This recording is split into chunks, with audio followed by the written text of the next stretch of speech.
धन्यवाद दोस्तों, मैं श्याम धरविंद। आज आपको हम रासायनिक समीकरण के विषय में बताएंगे। रासायनिक समीकरण किसे कहते हैं, रासायनिक समीकरण क्या है, जिसे अंग्रेजी में केमिकल इक्वेशन बोला जाता है। केमिकल इक्वेशन यानी कि रासायनिक समीकरण क्या है। किसी रासायनिक अभिक्रिया में, इसके पहले रासायनिक अभिक्रिया की परिभाषा हमने बताया था। इसके पहले रासायनिक अभिक्रिया को हमने विधिवत समझाया था। किसी रासायनिक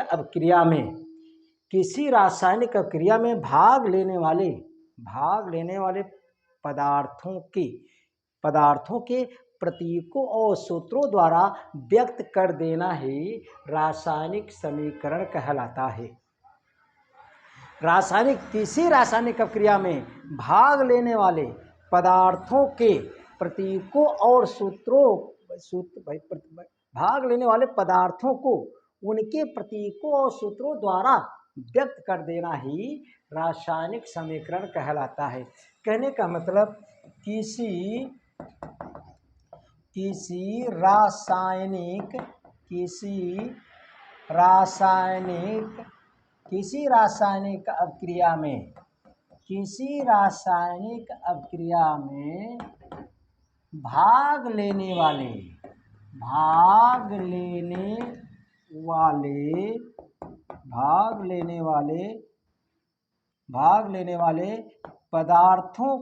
में भाग लेने वाले पदार्थों को उनके प्रतीकों और सूत्रों द्वारा व्यक्त करना ही रासायनिक समीकरण कहलाता है।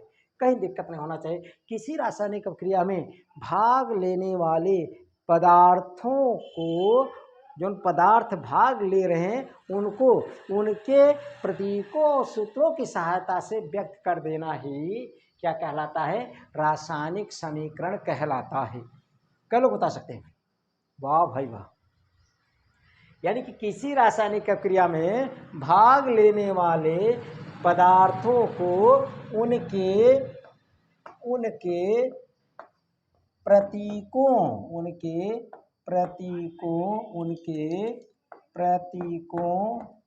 प्रतीकों तथा सूत्रों द्वारा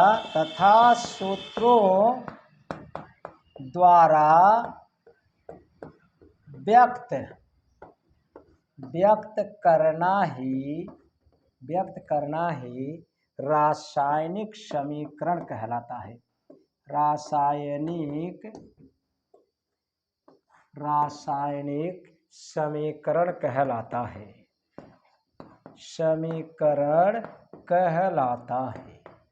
कहीं दिक्कत नहीं होनी चाहिए, परिभाषा समझिए आप। किसी रासायनिक अभिक्रिया में भाग लेने वाले पदार्थों को उनके प्रतीकों और सूत्रों द्वारा व्यक्त कर देना ही रासायनिक समीकरण कहलाता है। रासायनिक समीकरण किसे कहते हैं?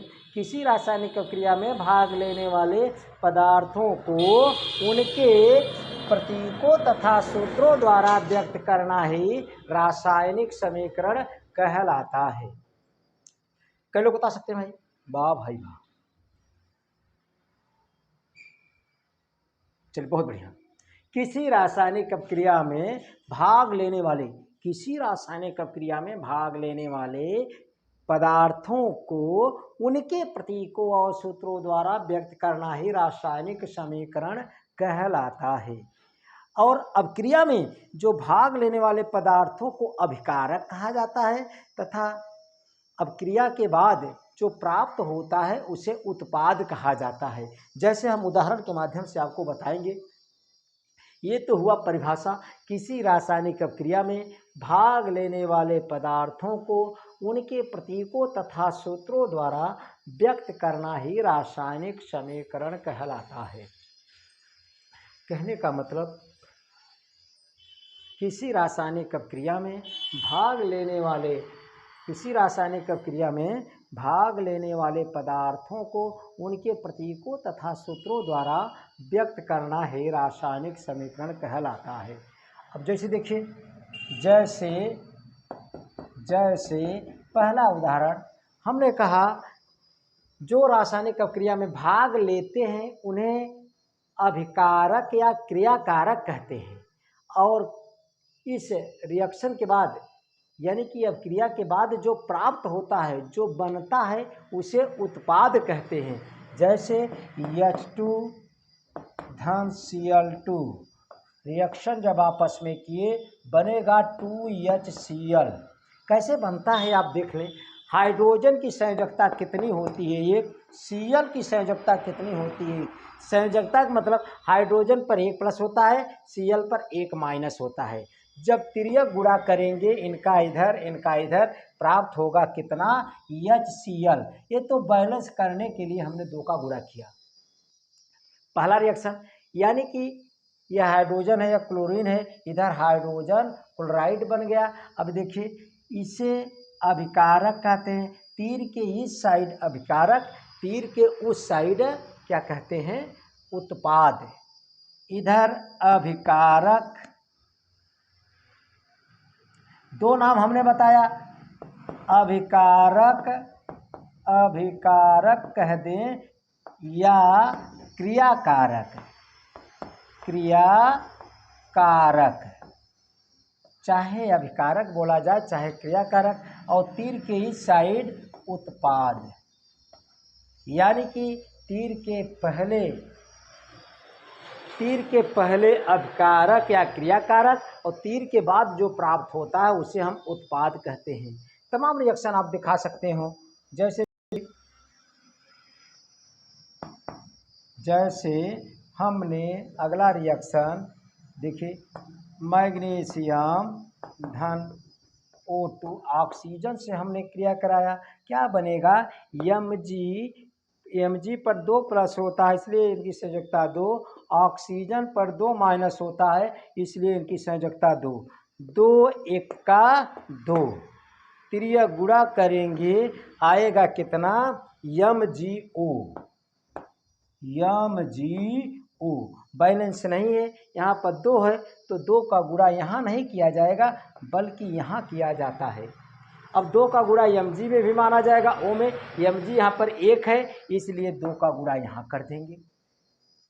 कहने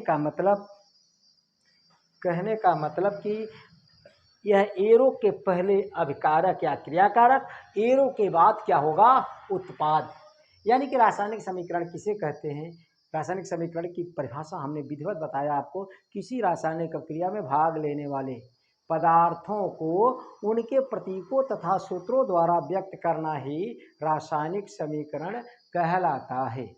अब क्रिया में भाग लेने वाले पदार्थों को अभिकारक या क्रियाकारक कहते हैं तथा अब क्रिया के बाद जो प्राप्त होता है उसे हम उत्पाद कहते हैं। अब क्रिया के बाद जो प्राप्त होता है उसे हम उत्पाद कहते हैं। जैसे हमने उदाहरण दिया, उदाहरण आपके सामने प्रकट है, चाहे जितना उदाहरण आप दे सकते हैं, कोई दिक्कत नहीं होगा। जैसे अगला उदाहरण देखिए, जैसे हमने हाइड्रोजन लिया, ऑक्सीजन लिया, यहाँ पर क्या बनेगा, देखिए हाइड्रोजन पर 1 प्लस होता है, ऑक्सीजन पर 2 माइनस होता है। त्रिय गुणा करेंगे तो बनेगा पानी, H2O। बैलेंस नहीं है, H पर 2 है, H यहाँ 2 है और यहाँ पर ऑक्सीजन 2 है, यहाँ पर ऑक्सीजन 1 है तो 2 का गुणा। अब हाइड्रोजन की संख्या 4 हो गई तो 2 का गुणा यहाँ पर करना अनिवार्य है। ये थोड़ा रासायनिक समीकरण की परिभाषा, उदाहरण या अभिकारक उत्पाद के विषय में। अगर आपको यह वीडियो अच्छा लगा हो तो, अगर आप नए हो तो ज़रूर चैनल को सब्सक्राइब कीजिए, पुराने हैं तो लाइक कीजिए, दोस्तों में शेयर कीजिए। धन्यवाद भाई।